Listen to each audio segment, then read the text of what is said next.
शेख हसीना को रखा गया है?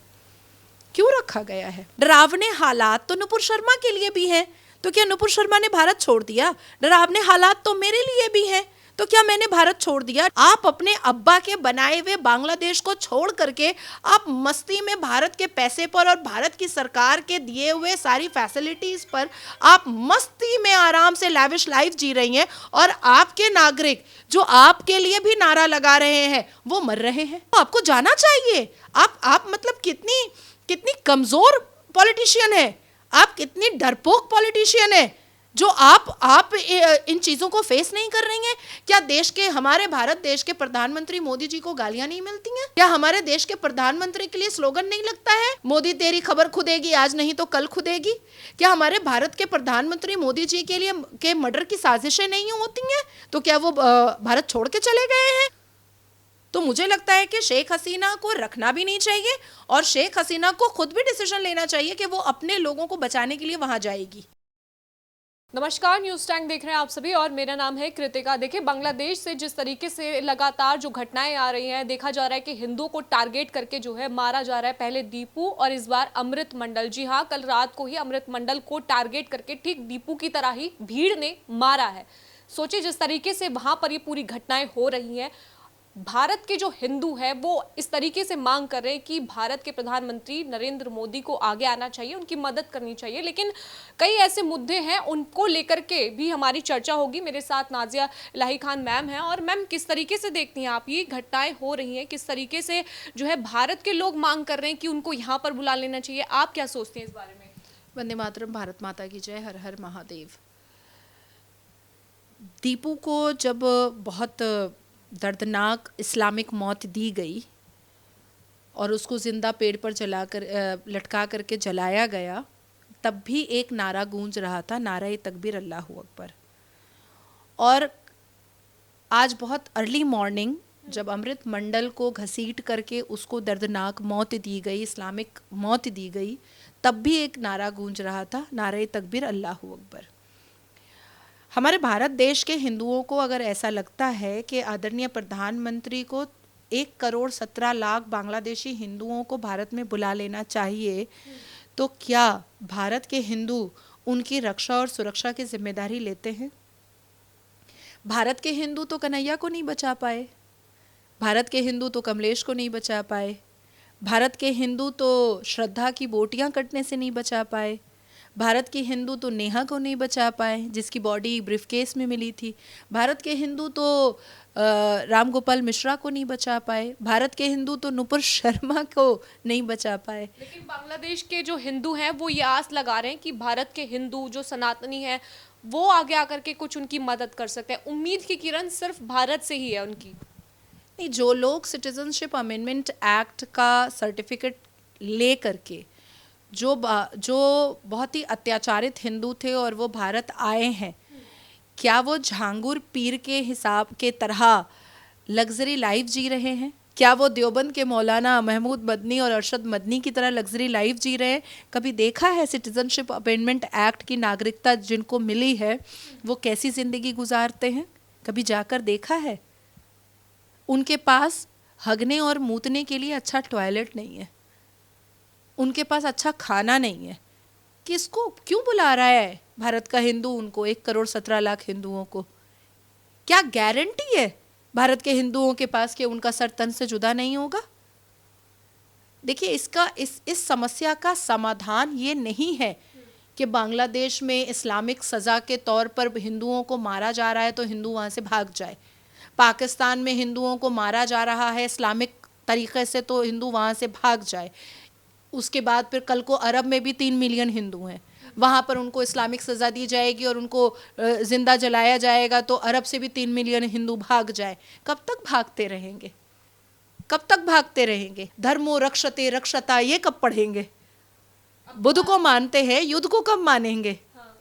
तो मुझे ऐसा लगता है कि देश के प्रधानमंत्री को बहुत ही महत्वपूर्ण तरीके से यूनाइटेड नेशन इंटरनेशनल कोर्ट को समर्थन में ले करके और जियोपॉलिटिकल डायस्पोरा पर अपनी बात रखनी चाहिए और बांग्लादेश के 2 टुकड़े कर देने चाहिए। एक को हिंदुस्तान का भाई बंगलिस्तान बना देना चाहिए और एक टुकड़ा वो बांग्लादेश ही रहने देना चाहिए जो मुसलमानों का है। तो बांग्लादेश को भी तो भारत ने ही बनाया था। अब दाल पानी रोटी नमक का हिसाब जो है इस तरीके से मिल रहा है। भारत के हिंदुओं के अंदर जो है गर्जना गूंज चुकी है। बांग्लादेश एम्बेसी पर जा रहे हैं, वहाँ पर भी यही नारे लगा रहे हैं कि मोदी जी कुछ हेल्प कीजिए। बांग्लादेश को बनाया है तो निस्ते नाबूद भी कर सकते हैं। कुछ इस तरीके सवाल भी उठ रहे हैं। नहीं, बांग्लादेश एम्बेसी में जो दिल्ली में लोग गए या जो पश्चिम बंगाल में जो हिंदू गए और हनुमान चालीसा पढ़ा उन्होंने, तो वो दिल्ली हो या बंगाल हो, सभी हिंदू के पिछाड़ पे लाठी बरसी पुलिस की। सभी हिंदुओं के पिछवाड़े पर लाठी बरसी ना पुलिस की। अब चाहे वो भाजपा सरकार की दिल्ली की राजधानी हो, चाहे वो पश्चिम बंगाल हो, दोनों ही जगह पर पिछवाड़ा लाल किया गया। अगर पिछवाड़ा लाल नहीं हुआ तो उत्तर प्रदेश में नहीं हुआ हिंदुओं का, आसाम में नहीं हुआ, मध्य प्रदेश में नहीं हुआ, धामी जी की सरकार उत्तराखंड में नहीं हुआ। तो ऐसी जगहों पर हिंदुओं ने जो प्रदर्शन किया उसमें हिंदुओं को पुलिस की लाठी नहीं पड़ी। पर भारत देश की राजधानी दिल्ली में जब हिंदुओं ने बांग्लादेश एम्बेसी पर जब एक शांतिपूर्ण बैरिकेड के भीतर रह करके जब उन्होंने एक प्रोटेस्ट किया तो दिल्ली पुलिस की लाठी उनके पिछवाड़े पर पड़ी। उससे क्या होगा? उससे कुछ नहीं होगा, कुछ भी नहीं होगा। और आपने कहा कि भारत ने ही बांग्लादेश बनाया था। बिल्कुल, ये बात सत्य है कि 1971 में इंदिरा गांधी जी ने बंगबंधु शेख मुजीबुर रहमान की मदद की और शेख मुजीबुर रहमान के नेतृत्व में और आदरणीय प्रधानमंत्री जो पूर्व प्रधानमंत्री हैं इंदिरा गांधी जी के समर्थन के साथ बांग्लादेश पाकिस्तान के हलक से निकाला गया।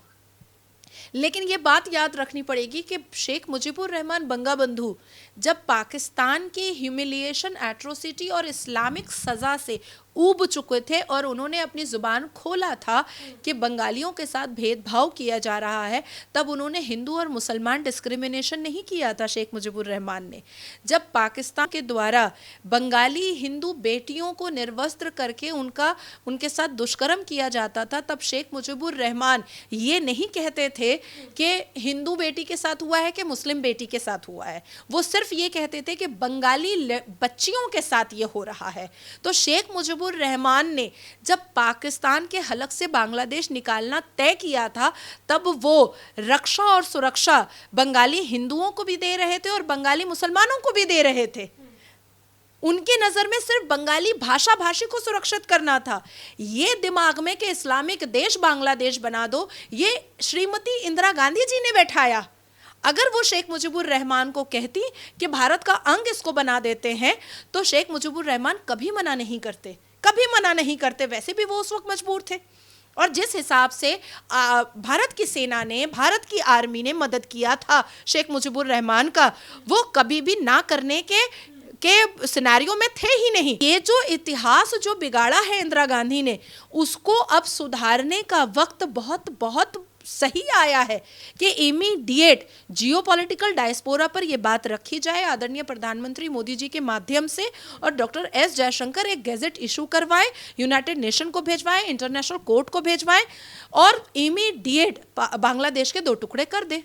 अच्छा, आप हमेशा ये बात कहती हैं कि बॉलीवुड की प्रतिक्रिया नहीं मिल रही है, खासतौर से शाहरुख खान, आमिर खान, सलमान खान, इनकी कोई प्रतिक्रिया अभी भी नहीं दिख रही है। लेकिन एक चर्चा का विषय है कि जो है शाहरुख खान ने अपनी टीम के लिए जो है बांग्लादेश खिलाड़ी का सिलेक्शन कर लिया। 9 करोड़ से ज़्यादा का जो है पैसा दिया जाएगा। और इस मुश्किल के वक्त में आप क्या देखती हैं कि जबकि एक बहुत बड़ी मानवता को लेकर के जब वो बात करते हैं, पैलेस्टीन के साथ खड़े होते हैं, तो बांग्लादेश के साथ क्यों नहीं खड़े होते और बदले में उनके खिलाड़ी को चूज़ कर रहे हैं? आपको या भारत देश के 120 करोड़ हिंदुओं को ऐसा क्यों लगता है कि शाहरुख खान इस्लाम और कुरान के खिलाफ चला जाएगा? ऐसा क्यों एहसास होता है? अरे, आप लोग क्रिसमस मनाते हैं, आप लोग ईद में शीर कोरमे खाते हैं और अफ्तार में जाकर के खजूर खा लेते हैं। शाहरुख खान मंदिर ज़रूर जाता है, पर वो किसी भी भगवान की प्रतिमा के चरणों का प्रसाद खाया है क्या? खाते हुए देखा है क्या आपने? नहीं। कभी भी किसी भी हिंदुओं की देवी देवताओं की प्रतिमा के चरणों पर शीश रखते हुए देखा है क्या शाहरुख खान को? कभी नहीं देखा है। आपको ऐसा क्यों लग रहा है कि कुरान के सूरे मोहम्मद और कुरान के सूरे अल अंबिया और कुरान के सूरे अत तौबा के खिलाफ चला जाएगा शाहरुख खान या आमिर खान? नहीं जा सकता। चाहे क्रिकेट की बात होती है तो हमारे देश में पाकिस्तान के साथ भी क्रिकेट खेल लेते हैं, चाहे हमारे उनके साथ कैसे भी रिश्ते हों, लेकिन अभी बांग्लादेश में जो हो रहा है उसके बावजूद आईपीएल में सिलेक्शन कैसे देखते हैं? गलत है, सही है? शाहरुख खान को क्या कहना चाहेंगी?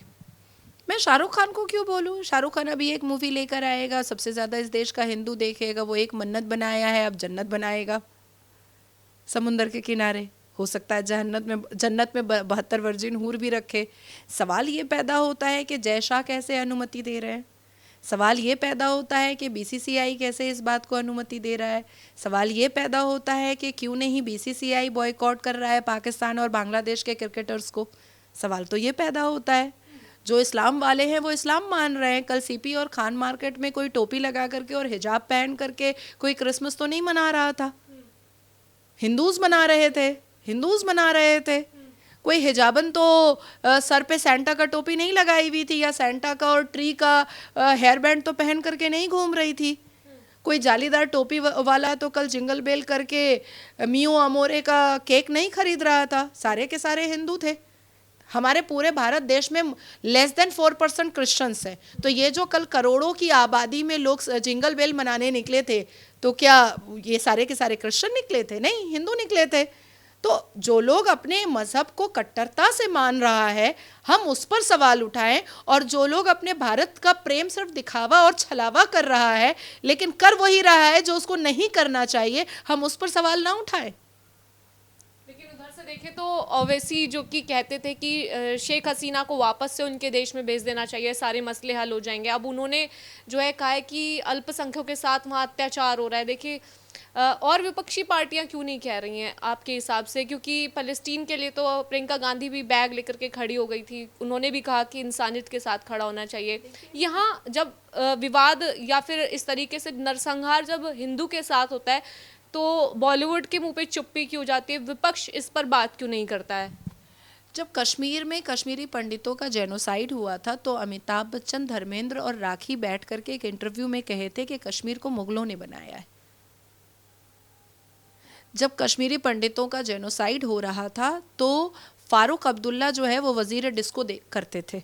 वज़ीर डिस्को का मतलब है, जिसका डिटेल जो आता है, अर्थ जो आता है, कि वो दीवाने आम और दीवाने मुशायरा वगैरह करवाया करते थे। और दूसरी तरफ लाल चौक के पास इंडियन एयरफोर्स को गोली मारी जाती थी, नर्स को गोली मारी जाती थी, हिंदुओं की बहू बेटियों को उठा लिया जाता था कंधे पर।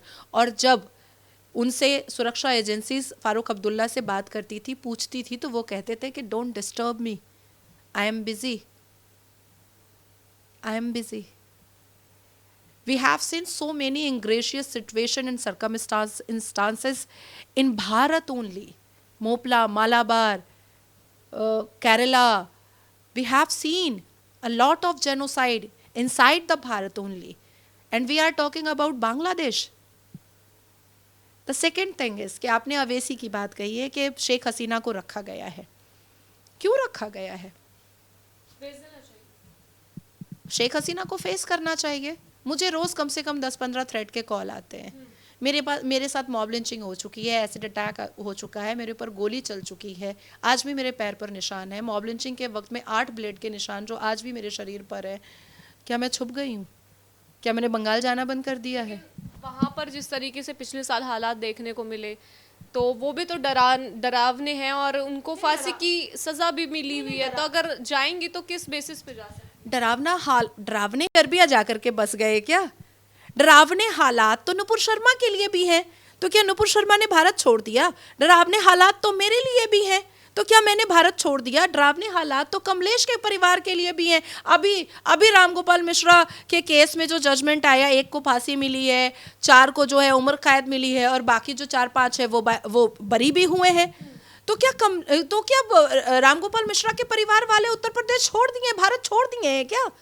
अरे कोई नहीं छोड़ रहा भारत। हम ऐसे डरावने माहौल में भी रह रहे हैं और अपनी बातों को रख रहे हैं। और शेख हसीना, जिनके अब्बा जान ने बांग्लादेश बना दिया, जिनके अब्बा जान ने बंगालियों का की इतनी दुआएं ली हैं, मुझे लगता है कि अब उनको जाकर के फेस करना चाहिए। It's all right.